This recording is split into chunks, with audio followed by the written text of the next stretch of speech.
Hello guys, जय Shri Krishna. Welcome to my YouTube channel swing with Mehul. आज की हम इस वीडियो में फाइन ऑर्गेनिक्स के बारे में डिस्कशन करेंगे। हम देख सकते हैं कि फाइन ऑर्गेनिक्स ने अपने क्वार्टरली रिजल्ट्स को पब्लिश कर दिया और ये रिजल्ट्स ज़्यादा अच्छे नहीं हैं, क्योंकि हम देख सकते हैं यहाँ पे सेल्स जो है वो 27% से डिक्रीज़ हुई है। वहीं पे जो नेट प्रॉफिट है इसका वो 38% से डिक्रीज़ हुआ है। वहीं पे अगर हम इसके क्वार्टरली रिजल्ट्स का डीप एनालिसिस करें तो हम देख सकते हैं कि पिछले पिछले साल जून क्वार्टर में इसने 748 करोड़ की सेल्स रिकॉर्ड करी थी, लेकिन इस साल सिर्फ 547 करोड़ की ही सेल्स ये रिकॉर्ड कर पाया है। वहीं पे ऑपरेटिंग प्रॉफिट देखें, क्योंकि सेल्स कम हुई है इसलिए ऑपरेटिंग प्रॉफिट भी जायज़ सी बात है कम होगा। जो पिछले साल जून क्वार्टर में इसका ऑपरेटिंग प्रॉफिट था वो था 214 करोड़, जबकि इस साल इसका ऑपरेटिंग प्रॉफिट है सिर्फ 140 करोड़। वहीं पे अगर हम ऑपरेटिंग प्रॉफिट मार्जिन की बात करें तो कंपनी ने अपना ऑपरेटिंग प्रॉफिट मार्जिन बना के रख रखा है। और नेट प्रॉफिट की बात करें तो पिछले साल जून क्वार्टर में इसने 160 करोड़ का नेट प्रॉफिट दर्ज किया था, लेकिन इस साल जून क्वार्टर में इसने सिर्फ 100 करोड़ का ही नेट प्रॉफिट ये कर पाई है। तो इससे साफ साफ दिखता है कि पिछले 1 से 2 क्वार्टरों में इसने अपने सेल्स और नेट प्रॉफिट को काफ़ी कम किया है। लेकिन अगर हम इसके क्वार्टरली रिजल्ट्स को अगर अच्छी तरीके से एनालिसिस करें तो हम देख सकते हैं कि पिछले 7 से 8 क्वार्टरों में इसने अपनी सेल्स को लगातार इंक्रीज किया था। तो कंपनी का पास्ट ट्रैक रिकॉर्ड तो बहुत अच्छा है, लेकिन पिछले 1-2 क्वार्टरों में इसने सेल्स और नेट प्रॉफिट में गिरावट हुई है। वहीं पे अगर हम इसके P&L स्टेटमेंट में जाएं तो हम देख सकते हैं कि पिछले 6-7 सालों में इसने अपनी सेल्स को काफ़ी अच्छी तरीके से इंक्रीज किया है। 2016 में इसकी सेल्स सिर्फ 660 करोड़ की थी, लेकिन यहीं पे अगर हम देखें कि मार्च 2023 में इसकी सेल्स जो है वो 3000 करोड़ के अराउंड है। वहीं पे ऑपरेटिंग प्रॉफिट और नेट प्रॉफिट दोनों में ही इजाफा हुआ है। जो नेट प्रॉफिट 2016 में था वो था 76 करोड़, जबकि यहाँ पे है ये 618 करोड़, जो कि एक बहुत अच्छा प्रॉफिट है। और वहीं पे अगर इसके हम ईयरली ऑपरेटिंग प्रॉफिट मार्जिन की बात करें तो हम देख सकते हैं कि यहाँ पे 27% का OPM है, जो कि पिछले 6-7 सालों में हाईएस्ट एवर है। और कंपनी की बैलेंस शीट की बात करें तो हम देख सकते हैं कि पिछले 6-7 सालों में कंपनी ने अपना रिजर्व काफ़ी अच्छी तरीके से इंक्रीज किया है, जो कि 249 करोड़ था 2016 में, लेकिन इस वक्त है 1526 करोड़। तो ये सीधा 6 से 7 गुना का इजाफा किया है कंपनी ने अपने रिजर्व में। वहीं पे बोरोइंग की बात करें तो पिछले 3 से 4 सालों में कंपनी ने अपनी बोरोइंग को कम किया है, क्योंकि कंपनी चाहती है कि वो अपना नेट प्रॉफिट इंटरेस्ट की तरह ना दे, वो अपना नेट प्रॉफिट अपने पास बचा के रखे।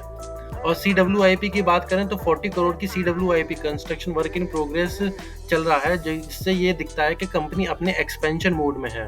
वहीं पे कंपनी के रेशियोज के बारे में जाके देखें तो कंपनी का करेंटली ROCE मैक्सिमम है, जो कि 65% है पिछले 5 से 6 सालों का। और वहीं पे कंपनी के मार्केट कैपिटलाइजेशन को देखें तो कंपनी का मार्केट कैपिटलाइजेशन 13,803 करोड़ है।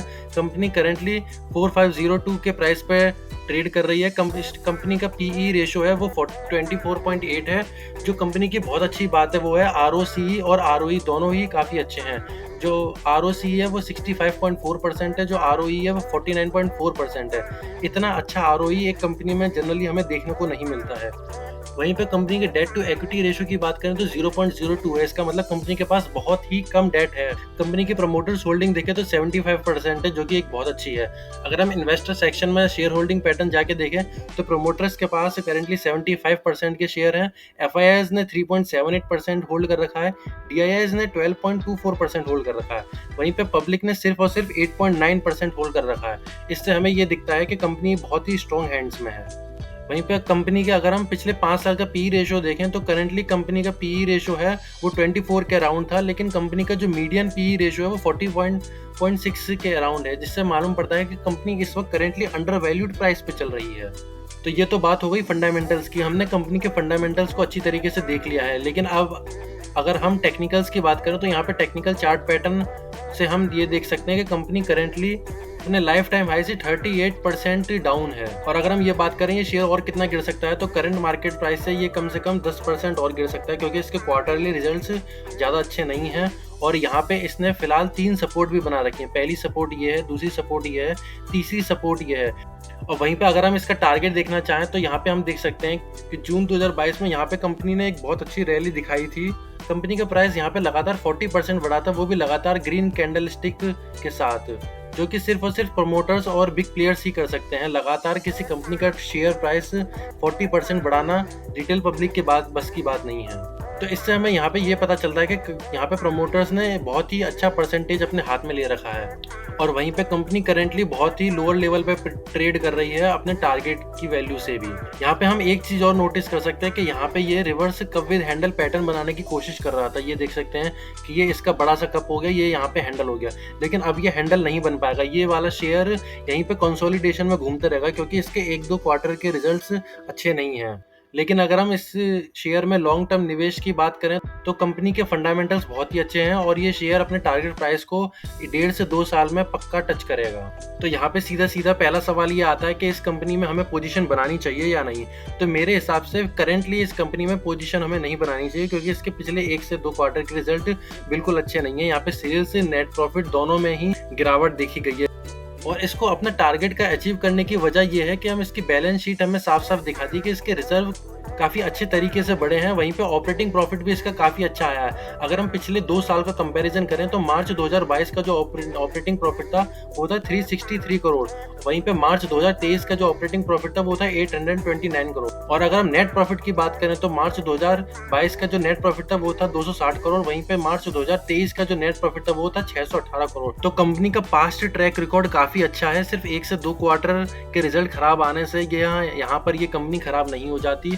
कंपनी को पता है कि बिजनेस कैसे करना है। कंपनी ने इसको अपने पास्ट ट्रैक रिकॉर्ड में दिखाया है, सेल्स को बढ़ाकर, ऑपरेटिंग प्रॉफिट को बढ़ाकर, नेट प्रॉफिट को बढ़ाकर। और वहीं पे कंपनी ने अपने नेट प्रॉफिट से अपनी बोरोइंग को भी कम किया है। यहाँ पे हम देख सकते हैं कि मैनेजमेंट की एक अच्छी नीयत है कि वो अपना बिजनेस को एक्सपेंड करना चाहती है और अपने प्रॉफिट को इंटरेस्ट के रूप में ना देके उसे अपनी कंपनी में ही इन्वेस्ट करना चाहती है। तो हमने देखा फाइनो ऑर्गेनिक्स के क्वार्टरली रिजल्ट ज्यादा अच्छे नहीं है, लेकिन कंपनी का पास्ट ट्रैक रिकॉर्ड काफी अच्छा है।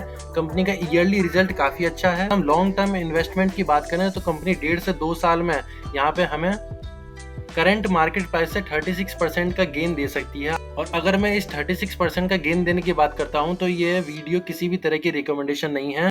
मेरी इस वीडियो को देख के सिर्फ फंडामेंटल और टेक्निकल पार्ट को समझिए और अपने हिसाब से निवेश कीजिए।